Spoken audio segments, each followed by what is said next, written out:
Welcome to the Coding Loft. My name is Samuel and today you will learn how to build an infinite slider using JavaScript. And this infinite slider basically allows you to add different logos or images or text files that will move to one side of the screen, and once they have all shown, they will start to appear again on the other side.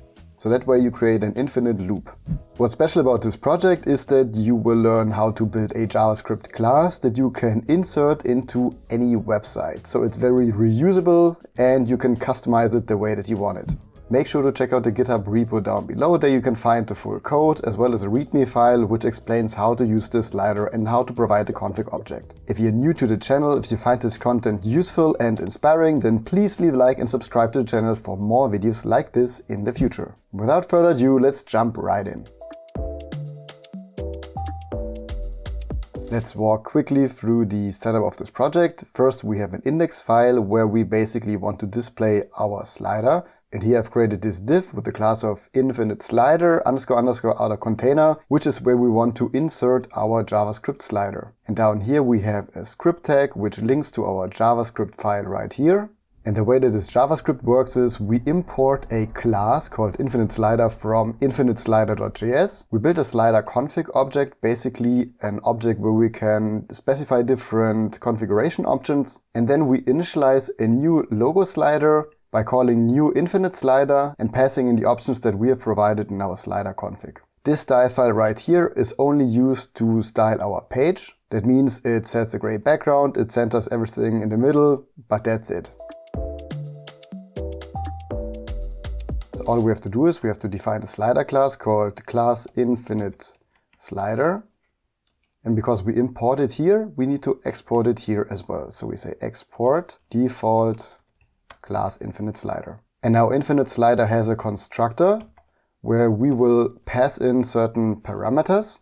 And inside of our constructor, we will pass in a config object, which allows us to customize our slider with different values. And then we create a function called init, which we will call every time that we create a new instance of our slider class. So we say this.init right in the constructor, and that way every time we initialize a new slider, all of this that we specify in here will be called right away. So there are a couple of things that we want to do. Well, first we want to set an outer container, and we will define these functions in a moment. Then we need to get the inner container width, and we will talk about this in a second. Width.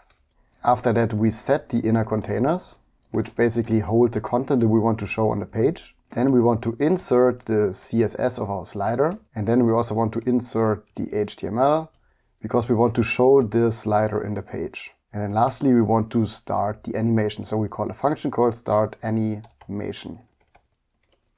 Now, as you see correctly, this doesn't do anything yet because we need to define all of these methods, and we will copy them right now here. Select this and the dot, press Command D to select the ones below. Delete it. At the end, select the brackets and a comma, press Ctrl D, delete it, and set new brackets and curly braces. And then to the right, also the semicolon. Now these are the different methods that we need to define inside of our slider.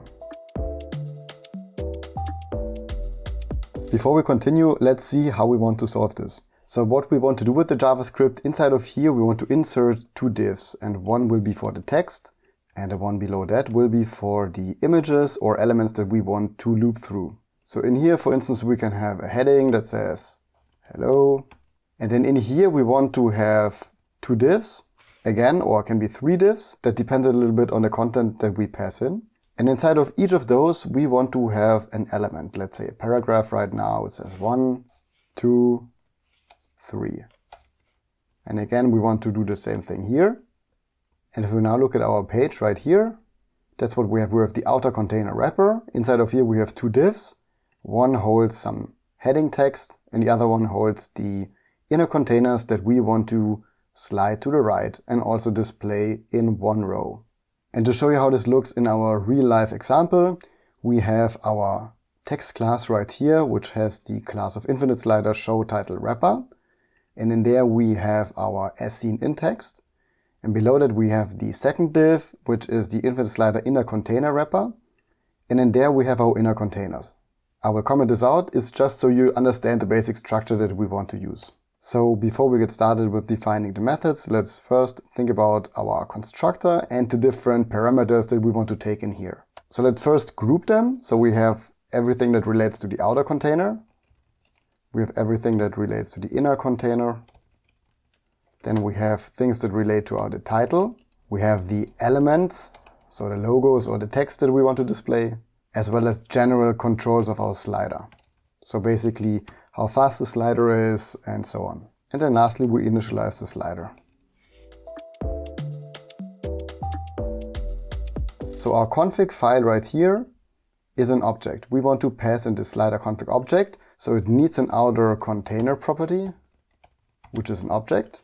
It will have a title property, which is an object. Make sure to use a comma here. We need to specify the elements that we want to show in the page, also an object. And then we have some slider controls as well.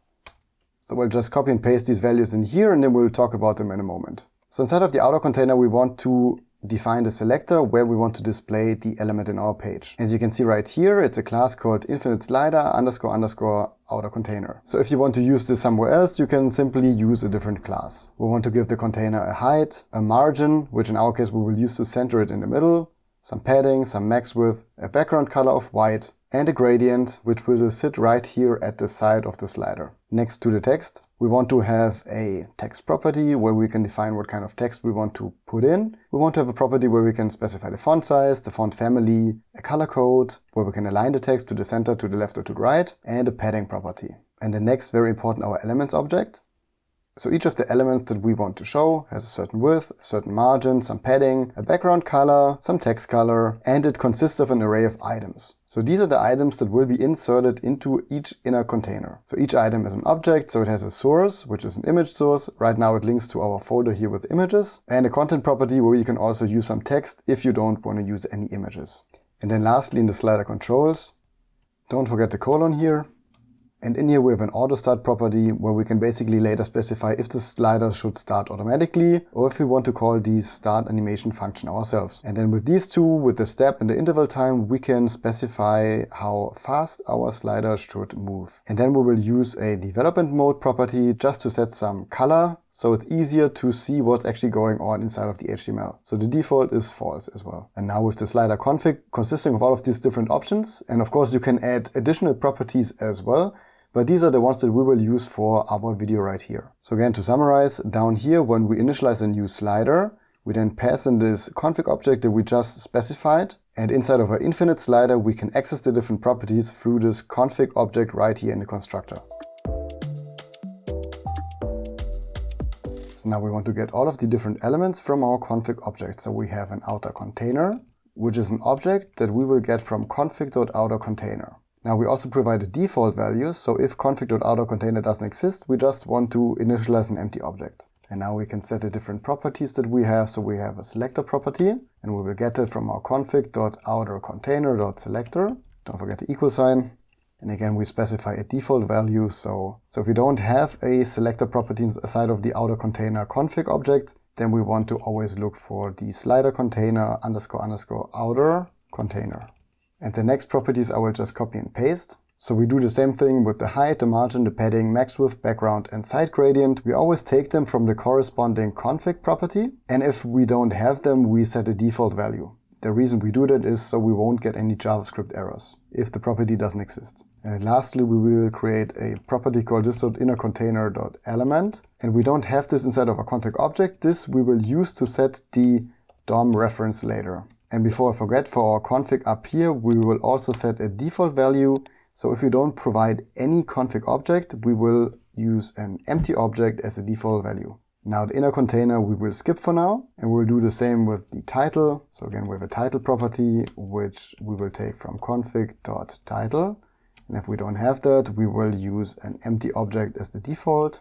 And again, I will just copy and paste all of the remaining properties. So we have the text, font size, font family, text align, and padding. And for each of those, again, we specify some sort of default value. And I will just repeat this with the elements.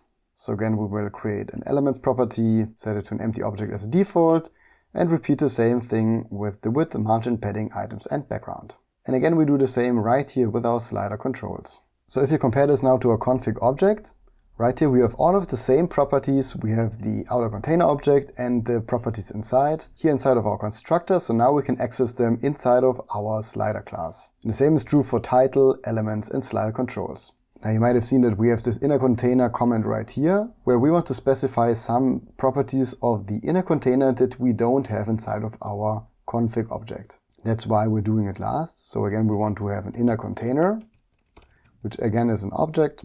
But because we don't have it inside of our config object, we don't need to reference our config object here. And our inner container will also hold some selector property,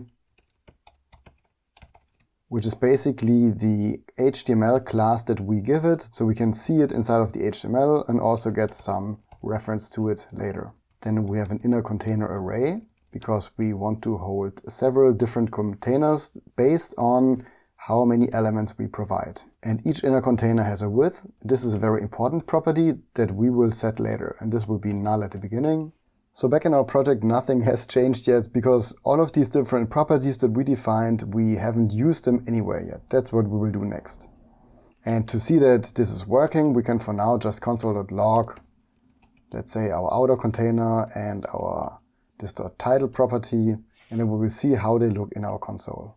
So right here you can see that here is our outer container object, where we have the elements that we specified inside of a config file, as well as the text property. So now we can start using those when we define our functions. Now the first thing that we want to do is we want to actually set the outer container element right here, which is null. Because with this element we want to get this outer container right here, and then we want to change the inner HTML of that class. So it's actually very simple. All we have to say is this.outercontainer.element equals, and then we use document.querySelector. And what do we want to pass in here? We want to pass in our outer container selectors. So we have saved this in the outercontainer.selector property. And that's it. And later we want to insert our HTML inside of this outer container element. So then we can say this.outercontainer.element.innerHTML equals test for now. And now you can see that right here we have inserted test inside of this outer container. And the HTML that we will save in here, that's what we will set in the other functions. So to just keep track of the different stages, I will just always add a console.log statement inside of each function. So for here we will say setting outer container, and then we will copy and paste it with the other methods too when we define them. Now the next one is that we need to set the inner container width. And this one is a little technical, so bear with me. So inner container width, and then we delete it right here. So we now see in our console that we are running these functions. First we're setting the outer container and then the inner container width. Now why do we need to set this inner container width? Well, let's say that the outer container has a width of 1000 pixels and the inner container has a width of, let's say, 500 pixels. That means in that case we can always see that on either side of the inner container there's empty space. But we don't want that, we want the illusion of having an infinite slider. So we would need to set this inner container at least 2 times. So we would need this 2 times to match the 1000 pixels of the outer container. Does that make sense? To be honest, we actually would need this 3 times, because we always want this outer container to be completely filled with the content of the inner containers. If this doesn't make much sense right now, then bear with me, you will see in a moment how this all comes together. So up here we defined a property called this.innerContainerWidth, and that's what we want to set right here. So we want to say this.innerContainer.width, and the width of each inner container is dynamic. So it depends on whatever we pass inside of our elements and items. The more objects we have in here, the larger this inner container becomes, because we will set them next to each other. If we only have one item in here, then the width will just be the width of that one item. If we have 7 items in here, then the width is all these 7 items combined. So we say this.elements.items.length. In our case that's 7. And we want to multiply it with our width of the elements. So each element has a specific width, and we want to add the margin to each side. So that's this.elements.margin times 2, because we have margin on the left and on the right. Again, you will see how this comes together in just a moment. So down here we can just say console.log inner container width, and then we can print whatever this should be. So it's now saved inside of the variable this.innerContainer.width. So now you can see that the inner container width is 2030 pixels. So now we've set the outer container and we also defined the inner container width. Now in the next step, we want to set all of the inner containers that we need. Setting inner containers, and we want to look at two different things. So first of all, we want to see what is the max width that we specified in our outer container and what is the inner container width that we just specified.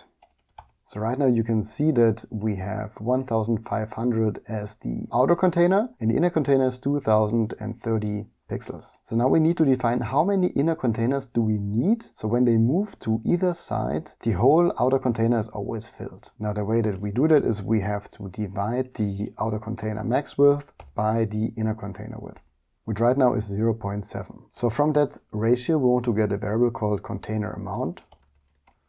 And again, we will just use outer container.maxWidth and divide this.innerContainer.width. And that's the number that we had just seen, so 0.73. But we don't want floating numbers, we want an integer instead. So we use the math object and then the ceil function, so always round to the next higher integer.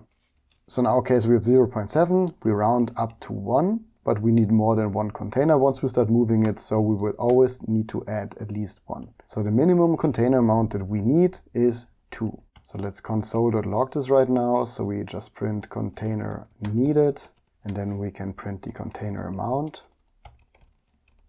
And now you can see container needed, we need for our example 2 containers. And to see that this works, let's see what happens if we change the max width, for instance, to 3000. And the way that we change this is that inside of our config file right here, we say that max width should be 3000. And now you can see we have 3000 as the max width. Our inner container is 2030.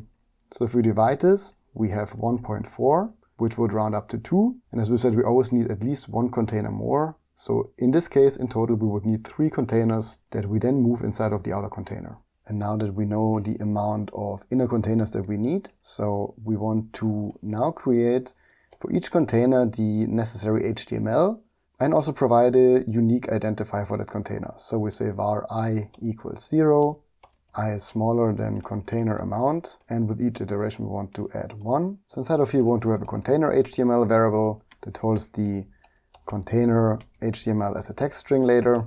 We want to have an elements HTML which holds the HTML for each element because we loop through different items. And then we want to set a container selector, so we say container selector, and we want to use the one that we used right here, infinite slider inner container, but we also want to remove the dot right here because we will write this inside of our HTML and there we don't need the dot. So first of all, let's get this dot container selector. So we take this dot inner container dot selector, which is this string right here, and now we want to remove this dot.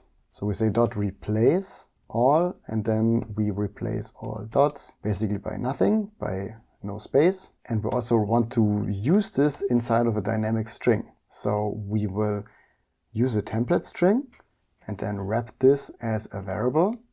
So what we do is we first take the inner container selector, which in our case is infinite slider underscore underscore inner container. We get rid of the dot at the beginning, and then we want to add the current iteration, which is saved in the variable I. So again, we use the $, and then we just reference the I down here. So to see what's going on, let's console.log it for now. So we can console.log the container selector. And as you can see what we're doing infinite slider inner container 0, 1, and 2, because in total we have 3 inner container. Now what we want to do is we first want to get the HTML for all elements that are inside of the container, and then we want to get the HTML for the inner container. And then lastly, we want to save them to our array, which we have defined up here as the inner container array, which is an empty array in the beginning. In here we want to have different objects that hold information about each container that we want to display. So the way that we will do that is that we want to set our inner container.array and we want to push a new object, and each container will have in here a property called container HTML, and we will pass our container HTML in there, and each will have a container selector, and we will pass our container selector variable as well. So after our for loop has finished, we can simply console.log our inner container array, so this.innerContainer.array. And as you can see, with each iteration, we loop through the amount of containers needed, and then we will pass in the container HTML and the container selector, so we can use them later. So we'll do this from top to bottom. First, let's set the inner container, so you can also see how that will look like in the end. So to do that, we set our container HTML at this step, and we will set it to a template string. And what we want to do in here is we want to have a div, which basically holds the HTML for each container. And inside of the div, we then want to display the elements HTML that we will define afterwards. So we say elements HTML, and this one will have a class. First, we want to give it the class of container selector that we defined up here. So again, we can reference this by using the $, and then the curly brackets. Then we can say container selector. And now you can see down here that inside of the container HTML, we now have a div with a class of infinite slider in a container and then the number of iteration that we're in right now. But because we later want to style each container the same way in our CSS, we also want to add a class that just has the name of infinite slider inner container. So we will add this here at the beginning, again using the $, and the curly brackets to add some JavaScript. And then we say this.innerContainer.selector. And we do the same thing that we did up here. We take the inner container selector, which is .infinite slider _ inner container. And we also want to remove any dots that are in there. We will just add this .replace all function. Now back in here, you can now see that we now have the class infinite slider inner container, which is the main class that we use to style this element. And then we have this infinite slider inner container that has the iteration number. So we can use it later to work with each inner container individually. So now it's time to define this elements HTML because this is empty right now. And what we want to do is we want to loop through this elements items array right here. And for each object, we want to display some HTML. So again, we will use a for loop and we say var item of this.elements.items. That's where we'll have our objects. And for each item, we can console.log item. And now you can see that we loop through the items array, and we have 1, 2, 3, 4, 5, 6, 7 items in our case. And each item has a source property that gives an image and a content property where we can specify some text. So now we want to update the elements.html property. Basically, we're saying plus equals, so we append with each iteration to this string, and we want to display either an image or a text. So we make a test. We see, is the source property there? So when item.source exists, meaning we have specified some sort of image path in here, then we want to do something. So in that case, we want to add a string with a certain div, and we will give this the class of infinite slider _ slide. So this basically means when we don't have a source property right here, then we want to display the text. So we say we have this div, and in here we want to say item.content. That's what we want to display. And if it's not the case, I will just copy and paste this. Then we want to have something else in here. We don't want to have the item content, but instead we want to have an image. And the image should have a specific source that links us to item.source. And now we need to close this here.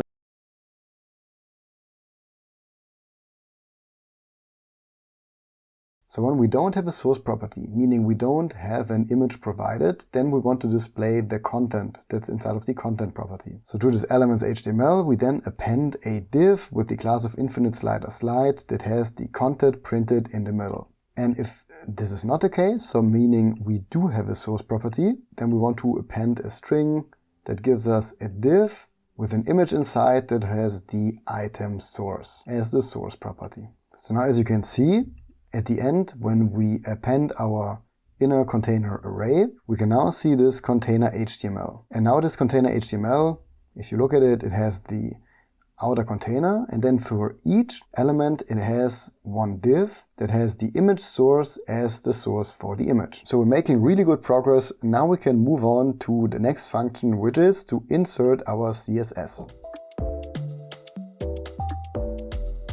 So we only have 3 more things to do. We need to create the insert CSS method, the insert HTML method, and the start animation method. Let's do them each after the other one. So for the insert CSS method, what we want to do is we want to create a style tag, pass some styles, and then append it to our document head. So we create a new variable called style tag equals document.createElement, and we create a style element. Then we can give our style tag some ID so we can see it better. So let's say infinite slider CSS.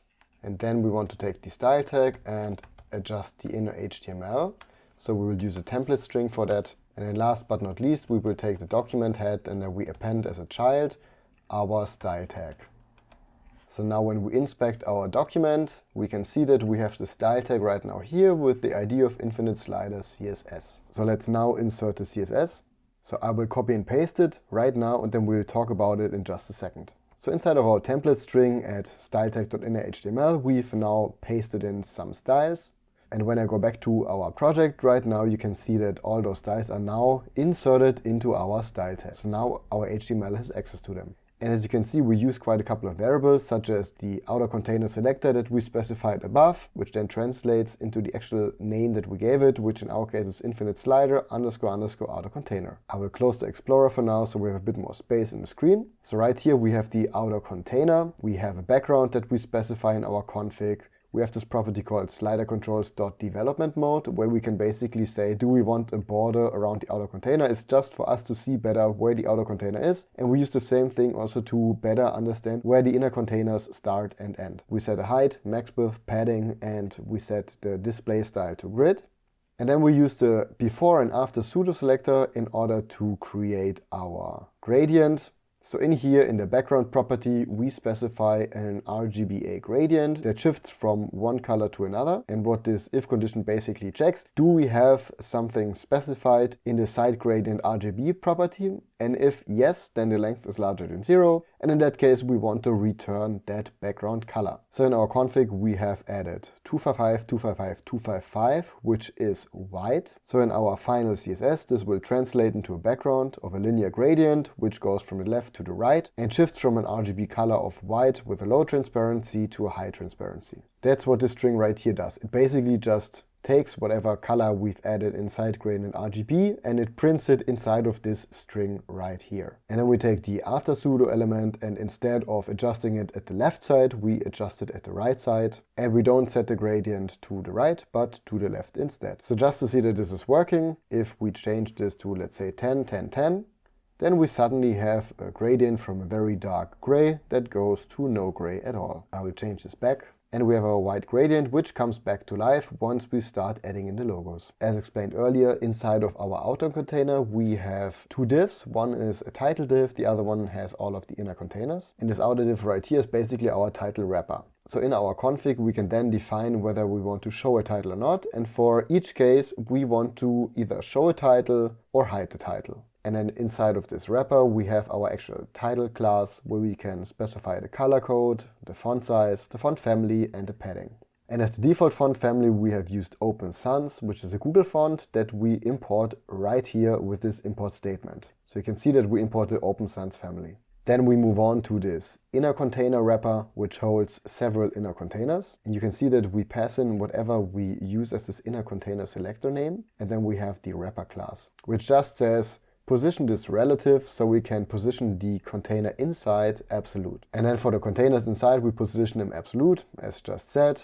And the elements inside, which are our logos or the text files, are displayed as a grid. And the number of columns depends on the number of elements that we specify. So we get this by using the elements.items.length property. In our case, we have 7 items, so this will translate to repeat 7 1FR. And then we take the inner container width that we calculated above.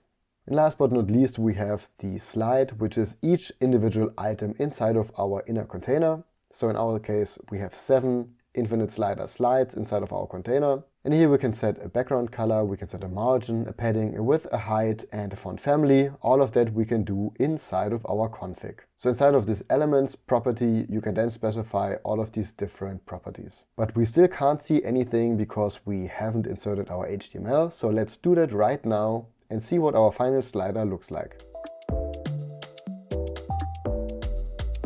first of all, we want to have a variable which we call inner slider HTML, which is an empty string at the beginning. And then we want to append whatever HTML we add in there. So we want to add a title, we want to add the container, and then we want to update the final HTML. So remember, in our setOuterContainer method, we got a reference to the DOM element by specifying the selector where we want to insert our slider. And we save this in a variable called this.outercontainer.element. So when we update the element HTML, we want to update the property called inner HTML. And we want to append whatever text we will specify right now. So again, we use the template string syntax and we add a div, which will be the container wrapper, and we give it a class. Remember that we use the selector that we specified in our config. So we have in this case the inner container selector, which is .infinite slider __ inner container. And again, we want to replace the dot at the beginning because we don't need it in our class name and we want to get rid of it. So we use an empty space right here and we want to give it a class -wrapper. And inside of this div, we have whatever inner slider HTML is at the end of this function. So that's the one right here. It's empty at the beginning, but then we will update it in 2 different steps and then pass it in here at the end. So if I now look back inside of our HTML, we have the infinite slider outer container, and in here we have already added our inner container wrapper. So that's our inner container right here. Let's continue by adding the title wrapper.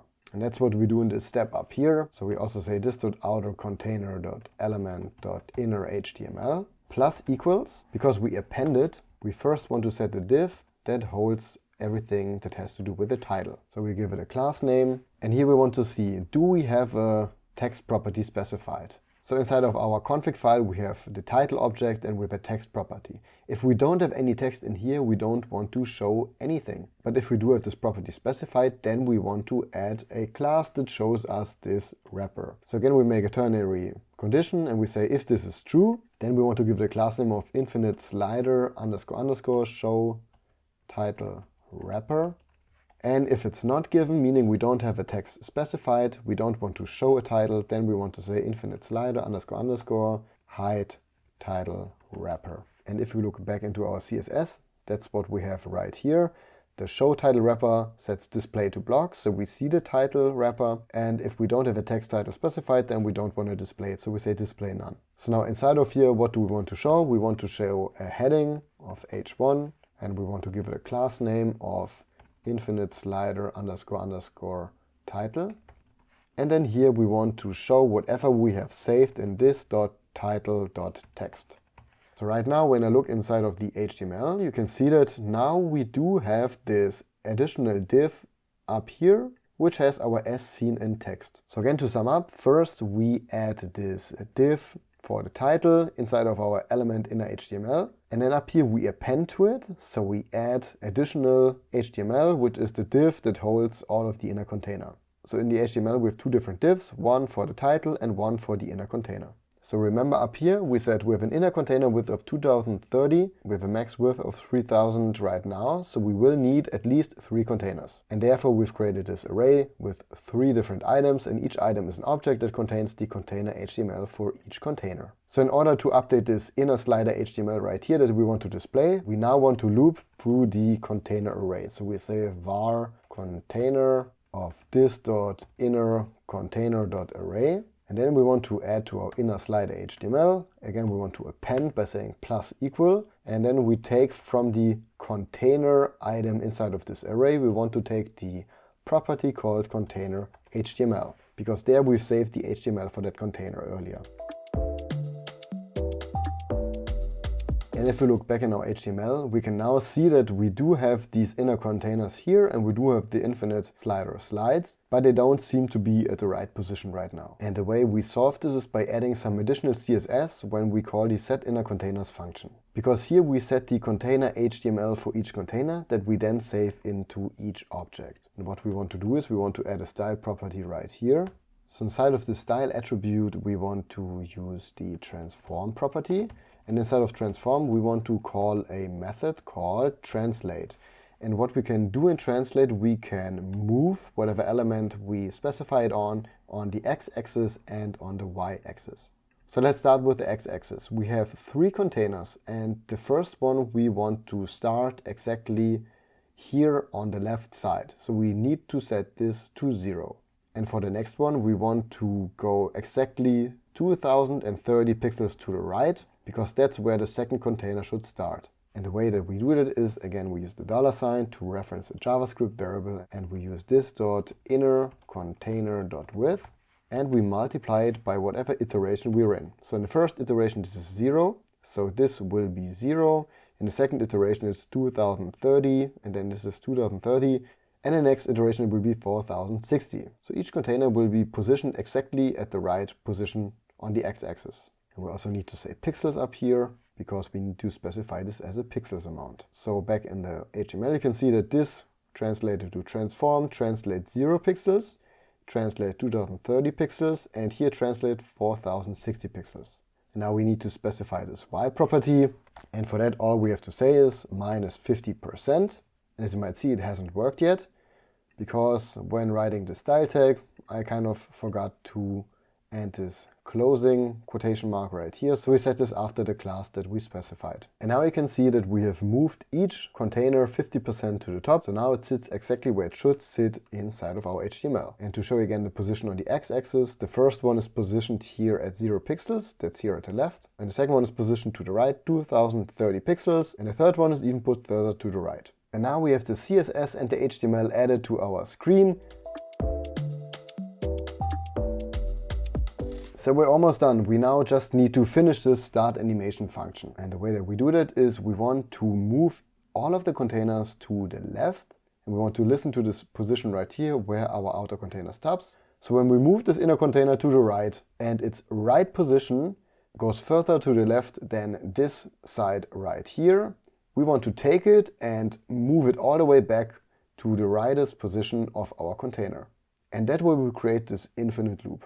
Now to get this left position of the outer container, we can get it with JavaScript, of course, and we will save it in a variable. Let's say outer container left equals, and then we use this outer container.element. That's our outer container HTML element, and here we have a property called offset left, and this shows us the position of the left side on the screen. So now when we console.log it, our outer container left, you can see that it's positioned at 85 pixels from the left of our screen. Now next step, we want to get a reference to all inner containers. So we do that in a moment, and we do that by saying let all containers equals, and now we need to get them from the DOM. So we say document.query selector all. And how do we get them? Well, they all have the same class of this.inner container.selector. Now we can console.log them just to make sure that we have all of these containers. And you can see we now have a node list which has each of the different containers that we specified. Now we want to use an interval and set certain steps that we want to move those containers to the left. So we create a variable called steps, and it's just an empty array at the beginning. And then we loop through the inner containers and we say let I equals 0, I is smaller than all containers.length. And then we say I++, so we add 1 to each iteration. So we go through all of these different containers. So we will iterate through the node list that contains all of the different inner containers. And for each one, we basically want to set this translate property right here that you have at the beginning. Because we will move all of these containers by manipulating this translate property. And the way that we do that is that we add to the array with steps.push. And with each iteration we push this.inner container width. So remember up here when we set our container HTML, that's the same thing we did. For each iteration we specified this.inner container width times I, so 0, 1 or 2 in our case, to set this translate property, which then determines where it's positioned on the x-axis on the page. And we can check that we have the right amounts by saying console.log steps. And now you can see that we have this array of 0, 2030 and 4060. And each number corresponds to one container on the screen. So now we need to set an interval. So we say this.interval equals, and then we call a setInterval function. And inside of that function, we first specify a callback function, and then we specify an interval amount. And remember how in our config file we have this slider controls.interval time property. We can now use this right here to specify the time. So we say this.slider controls.interval time. Now with each interval we want to change this translate property for each of the containers. So we need to loop through the containers, and we say for let I equals 0, I is smaller than all containers.length, and then we set I++. So here we loop through all of the different containers, and we want to take whatever steps is. So for the first container it's at position steps 0, for the second one it's at position steps 1, and then for the third one at position steps 2. So that's what I is right here, and we get a reference to 0, 2030 and 4060. And with each iteration we want to update it. So we say minus equals minus 1, let's say, and then we want to get whatever container we add. So we say all containers I, so that's the first one at the first iteration and so on. And then we want to use the .style.transform property, and we want to update it with each interval. So we say translate, and this is similar to what we did before. So remember we have an X property and a Y property, and the Y property remains the same as it was before, so it's minus 50%. And now for the X property we want to show our updated value. So this is what we have set here. So it's steps, and then we take the current iteration, and then we name pixels right here. So again, to summarize this, we set an interval with a specific time that we set in our sliders control interval time variable. And then with each interval, we want to change each of the containers. So we loop through all of the different containers. We update the steps amount for each of the containers, because we need this steps amount to set the transform property anew. So we use the translate function, and then we set the position on the x-axis to whatever this new steps is. So for example, when steps is 0 and we subtract 1, it's minus 1. So right now we have moved it 1 pixel to the side. And to see that this works, let's move now to our infinite logo slider, and now we can see that all of the containers start to move to the left. And remember that in our slider controls we had a property called step. So instead of saying steps minus equals 1, we want to subtract whatever we specified in our slider controls at the step variable. So now it's still the same. We have set this to 1, so every 50 milliseconds it moves 1 to the left. And you can already see when you change the interval time to 100 milliseconds that you've slowed down the pace of our slider. So inside of our config you can already play around and change the step and interval time in order to change the speed of our slider. Now the last thing we want to do is we want to move each container back to the right once it is beyond this left position right here. And that's what we define here in our for loop. So right here is where we move the slider to the left. And up here we first want to make a check. So we check the position of the container. Now similar to how we looked here at the left position of the parent container, we now want to look at the right position of the inner container. So we save this in a variable called container right, and we get it by saying all containers, we get the current container, and this time we use a function called getBounding client rect.right. And now with each iteration we have access to the right side of the inner container. And now we want to see whether this position is smaller or equal to the outer container left. So up here we say if container right is smaller than outer container left, then we want to move it exactly to the right. And we do that by changing whatever step position it has. So we reset this steps to this.innerContainer.width times all containers.length minus 1. So let's say the first container moved all the way to the left, so the container right is lower than the outer container left. We will reset its steps value in the steps array by multiplying this.innerContainer.width times all containers.length minus 1, which is 2, so we get 4060. And then we do the same that we did below. So we say all containers, we get the current iteration, and we take the style and the transform property, and we set it to translate, and then again, we have the X and the Y properties, so let's do the Y first, minus 50%. And in here we want to set whatever steps I is at the moment. So now to see that this works, let's increase the steps. And now you can see that it moves very fast. And now the New York Times appears again after the first container has completely disappeared from the screen. And now we have the second container, and the third one is right here. And after the third one, you should now see again the first one reappear.